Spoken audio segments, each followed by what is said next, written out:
खातून और हरीमा भी आपका पूछ रही थी। वो दोनों चांद की मौत से बहुत दुखी हैं। हरीमा भी कह रही थी कि वो और खातून ताज़ियत के लिए आएंगी आपके घर। क्या इस गम के बोझ तले मैं खालिदा का इस्तकबाल कर पाऊंगा? नहीं, इस हालत में मुझे खालिदा के सामने नहीं आना चाहिए। अम्मा की मौत को मैं फरामोश कर सकती हूँ, लेकिन आपकी तजलील को नहीं, जो उसके हाथों हुई थी। और जहां तक दुख की बात है खातून, तो मुझे दुख है, लेकिन शौकत की मौत और हिना के बेवा होने पर नहीं, बल्कि चांद जैसे मासूम इंसान के नाहक खून पर।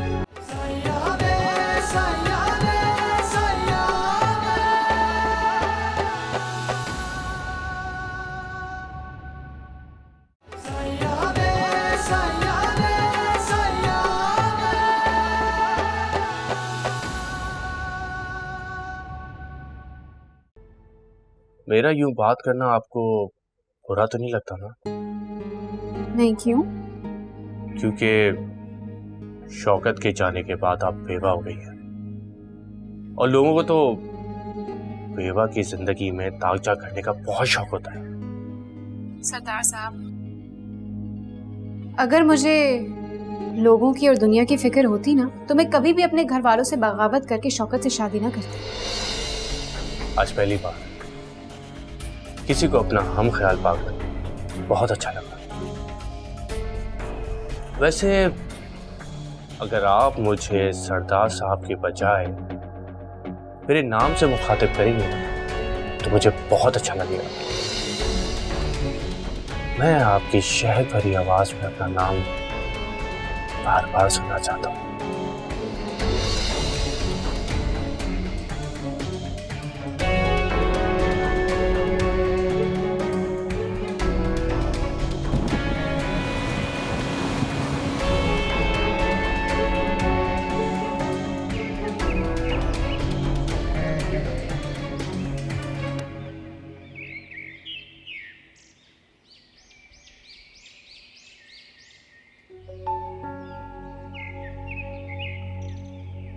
हाँ, वो भी था, पर अब मैं क्या कह सकती हूँ।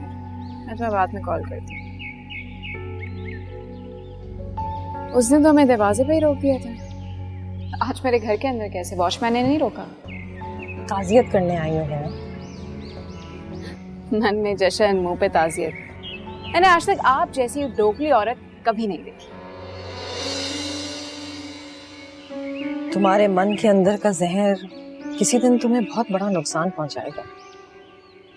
इतनी दूर से चलकर मुझे समझाने आई, और मेरे घर का एड्रेस आपको किसने दिया?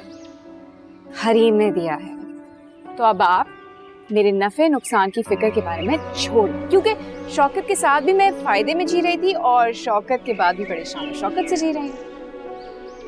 तुम शान और शौकत की जिंदगी नहीं, बल्कि झूठ और फरेब की जिंदगी जी रही हो।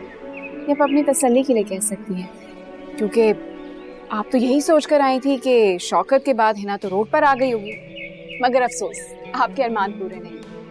अब मैं ताज़ियत करती हूँ आपके अरमानों की मौत पर। जिस दिन तुम रोड पर आ गई उस दिन भी मेरा हाथ तुम्हारे सर पर रहेगा, क्योंकि तुम तीनों पे कोई आंच ना आने का शमा भाभी से वादा किया है मैंने। इसकी नौबत नहीं आई, क्योंकि मेरे सर पर बड़े बड़े लोगों का हाथ है। और मेरी इंपॉर्टेंट कॉल आने वाली है। वॉचमैन, आइंदा मेरी इजाजत के बगैर किसी को घर में अंदर आने मत देना, वरना नौकरी से फारिग।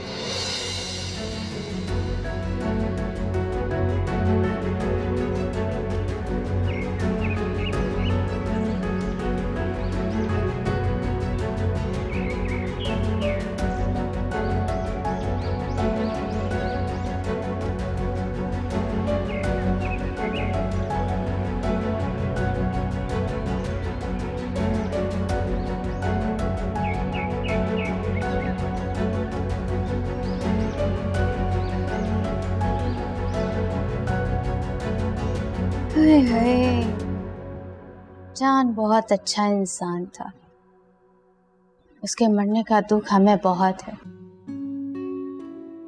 मगर मौत की किससे यारी है? उस दिन रिश्ते की बात पर हमने उसको बहुत कोसा था।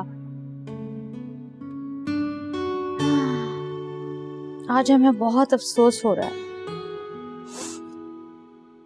मलाल इस बात का नहीं है, दुख तो इस बात का है कि वो मुझे छोड़कर चला गया। हम ये दुख समझ सकते हैं। उसके जाने के बाद तुम्हारी जिंदगी की तन्हाई में और इजाफा हो गया है।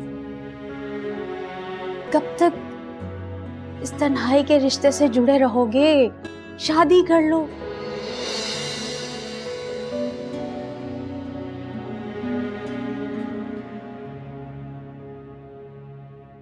ताज़ियत के मौके पे शादी की बात अच्छी नहीं लगती। वो तो नहीं, तुम ठीक कह रहे हो। हमें वाकई मौके की नज़ाकत को समझना चाहिए था। बस क्या करूं, आदत सी हो गई। कोई बात नहीं। आप देखो शहर में क्या क्या हो रहा है। दिन दहाड़े कत्लो गारत गिरी चल रही है। शौकत भी मारा गया। हाय हाय, क्या गुजर रही होगी हिना के दिल पर। हाय हाय, अभी तो उसके हाथों से ब्याह के मेहंदी का रंग भी ना मिटा था, जालिमों ने उसका सुहाग मिटा दिया। बड़ा जीदार बच्चा था शौकत, हमारी बड़ी इज्जत करता था और हमें बड़े दिल से खाला मानता था। हाय बच्चा। तुम सोचते ही रह जाओगे जब उसने बहुत सोच समझ के शादी की है ना। और ये शादी 20 सुहागन में करना। रिश्ते कराना तो 20 सुहागन की रोजी रोटी है। इस मामले में उसे कसूरवार ठहराना कोई अच्छी बात नहीं। ताया कुछ भी कह, मैं समझता हूँ कि शौकत की शादी हिना के साथ करवाने में ना 20 सुहागन का याद है। वो एक लालची औरत है, ऐसा के लिए कुछ भी कर सकती है। किसी की इस तरह से गीबत करना अच्छी बात नहीं है। मैं गीबत नहीं कर रहा, मैं उसकी असलियत बता। 20 सुहागन के बारे में जो चांद के खदशात थे, मेरे ख्याल से वो गलत नहीं थे। खैर, आप चाय पानी कुछ? अरे नहीं नहीं, इस मौके पे क्या। अच्छा चलो, अब तुम जिद कर रहे हो तो अगर हो सके तो चाय लिया। हाँ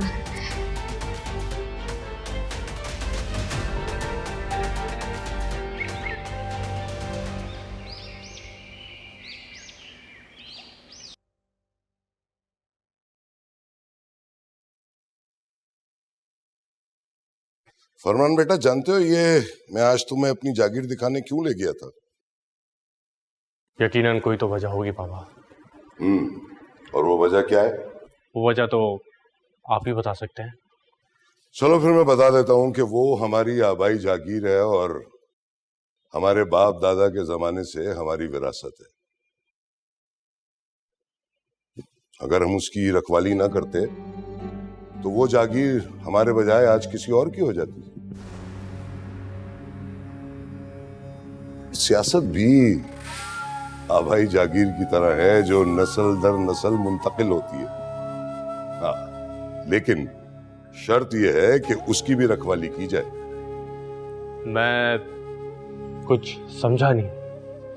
इसकी रखवाली में अपने सियासी दामन को दाग लगने से बचाना होता है। और आजकल जो तुम कर रहे हो ना,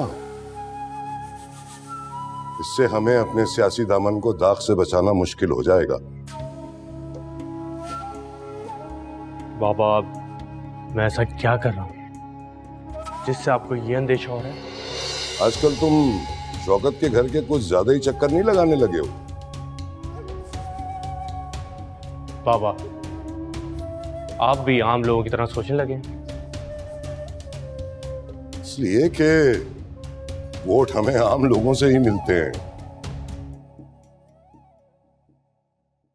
और मैंने अपने सियासी दामन को दाग से बचाने के लिए शौकत को रास्ते से हटाया, जिसका फायदा तुम्हें भी हुआ।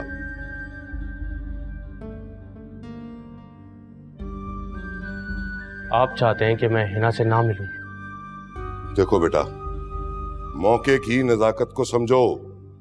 जो मीडिया है ना, मीडिया, ये खबर का भूखा होता है, और मैं नहीं चाहता कि तुम दोनों मीडिया की खबर बन जाओ और आम लोगों में इसका चर्चा हो। पहले जिमनी इलेक्शन हो जाए, फिर उसके बाद चाहे तुम शौकत के घर में डेरा डाल देना। बाबा, मैं समझ गया। मेरी सियासी तरबियत भी आपने की है, और आपकी तरबियत को मैं शर्मिंदा नहीं होने दूंगा।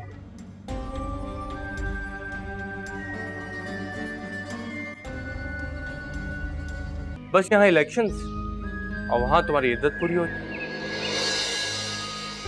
फिर तन्हाइयों की जगह सरदार फरमान तुम्हारे साथ होगा। मैं कुछ समझी नहीं। मैं तुम्हारे साथ निकाह करूंगा। इसका मतलब मेरा ख्वाब सच होने वाला है। हुमैरा को अपना फैसला बदलने पर मजबूर किया, लेकिन कौन हो सकता है ये तीसरा? रिश्ते करवाने वाली खाला। मगर बीर सुहागन ऐसा क्यों करना चाहती है?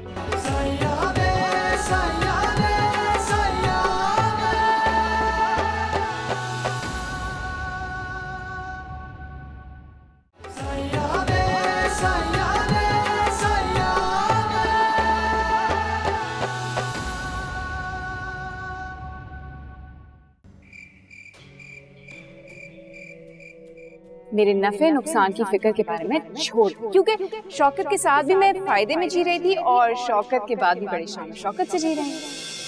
तुम शान और शौकत की जिंदगी नहीं, बल्कि झूठ और फरेब की जिंदगी जी रही हो। ये आप अपनी तसल्ली के लिए कह सकती हैं, क्योंकि आप तो यही सोच कर आई थी कि शौकत के बाद हिना तो रोड पर आ गई होगी। मगर अफसोस, आपके अरमान पूरे नहीं। अब मैं ताज़ियत करती हूँ आपके अरमान की मौत।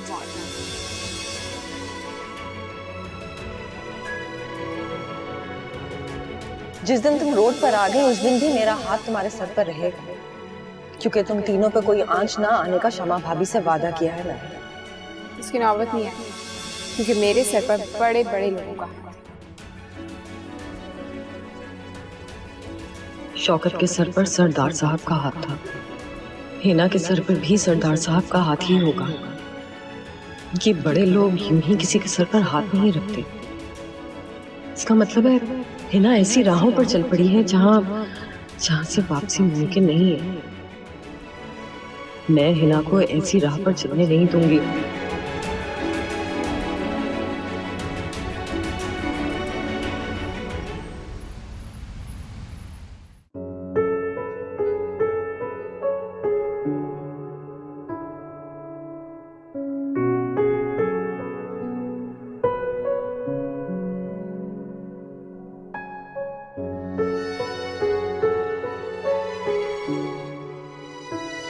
हाँ मनी, क्या हो? नहीं, वो मैं आपसे मिलने आया था। SHO साहब का फोन आया था। क्या कह रहे थे? माजरत कर रहे थे, कह रहे थे कल वक्त नहीं दे सका, आज शाम में किसी भी वक्त आ जाए। जी आलम भाई, कल काफी इंतजार करवाने के बाद हमें वापस भेज दिया। कहीं आज भी आपको माजरत करके वापस ना भेज दें। खैर, वो तो बात की बात है। मैं तो बस दुकान की चाबी लेने आया था। दुकान की चाबी? क्यों? दुकान खोलने के लिए। तुम दुकान पे बैठोगे? क्यों? चांद नहीं बैठता था? चांद की बात कुछ और थी। अच्छा, तो इसका मतलब है कि आप मुझ में और चांद में फर्क करते हैं। नहीं, ऐसी बात नहीं है। अगर ऐसी बात नहीं तो फिर दुकान की चाबी दें। देखो मनी, मैं नहीं चाहता तुम दुकान पे बैठो। मैं चाहता हूं तुम पढ़ लिख कर एक बड़े ओहदे पे फाइज हो जाओ। मैं चांद के लिए भी यही ख्वाब देखता था। आलम भाई, अल्लाह ने चाहा तो मैं आपका यह ख्वाब जरूर पूरा करूंगा। खातून का भी मेरे लिए यही ख्वाब है।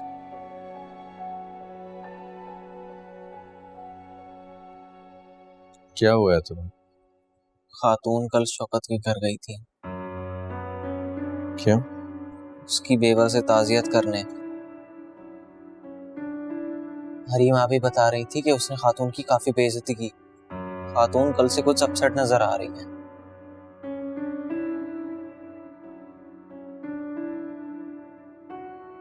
खालिदा यूं किसी भी बात पे फिक्रमंद नहीं होती। जरूर कोई और बात हुई होगी।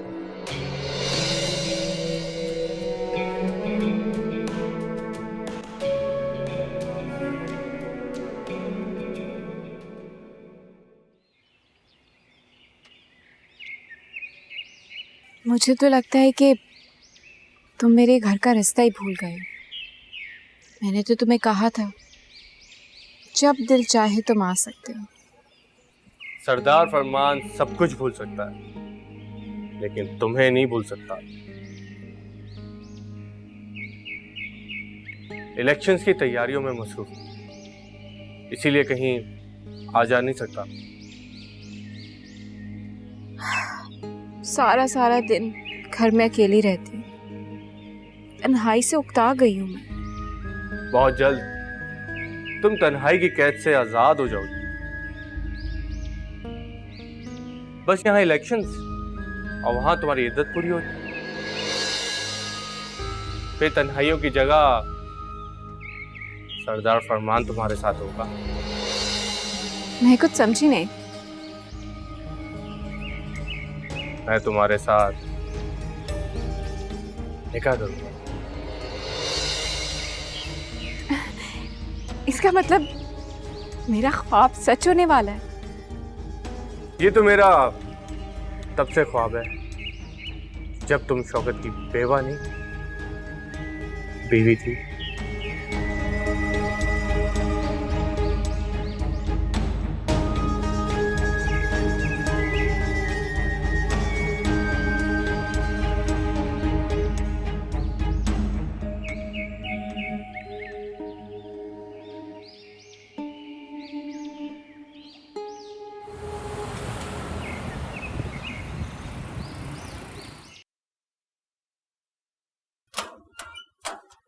तुम?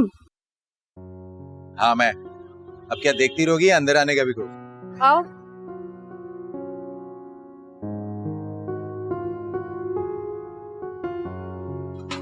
कैसे हो?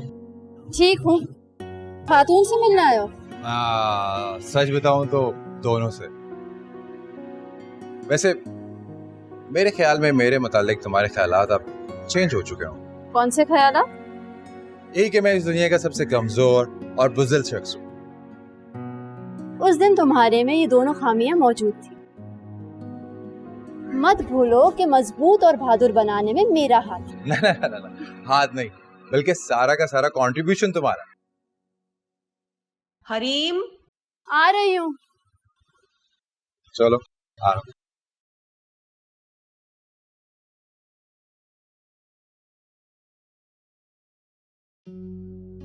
इसका मतलब है कि इसके बीच में कोई तीसरा भी है जो तुम्हारे और हरीम के रिश्ते को तोड़ना चाहता है, और इसलिए उसने हुमैरा को अपना फैसला बदलने पर मजबूर किया। लेकिन कौन हो सकता है ये तीसरा? रिश्ते करवाने वाली खाला। बी सुहागन? अब नाम तो उनका नहीं पता, लेकिन पहले मुझे शक था। फिर मैंने उसकी और हुमैरा आपा की बातें सुन ली और मेरा शक यकीन में बदल गया। मगर बी सुहागन ऐसा क्यों करना चाहती है?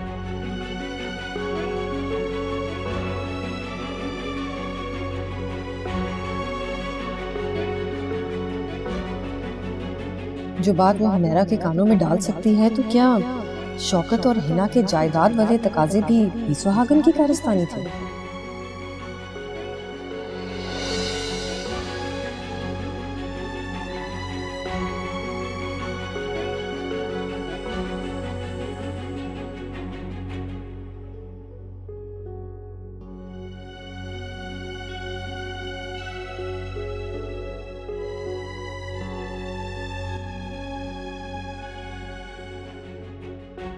बीस सुहागन यहाँ क्या करने आई है? हो सकता है ताजियत के लिए आई हो।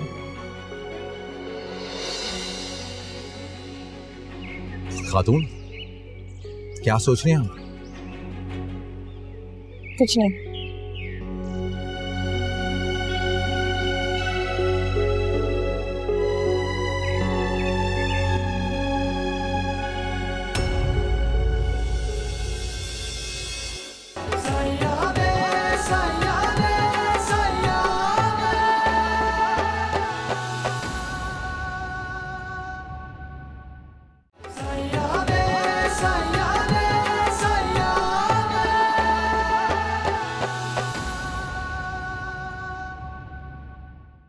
वैसे शौकत की यादें आप अपने दिल से मिटा नहीं सकती, ये हम जानते हैं। फिर भी इस सजीली जवानी को किसी की यादों की आग में मत जलाएं। इद्दत पूरी होने के बाद किसी अच्छे जीवन साथी का इंतखाब कर लें। तुम सिर्फ नाम के फरमान नहीं बल्कि मेरे फर्माबरदार बेटे भी हो, हैं? और इस फर्माबरदारी के सिले में मैं तुम्हें वहां जाने की इजाजत देता हूं। अगर मुझे वहां जाने की इजाजत दे रहे हैं तो एक और बात की इजाजत चाहूंगा आपसे। वो क्या? मैं हिना से निकाह करना चाहता हूँ।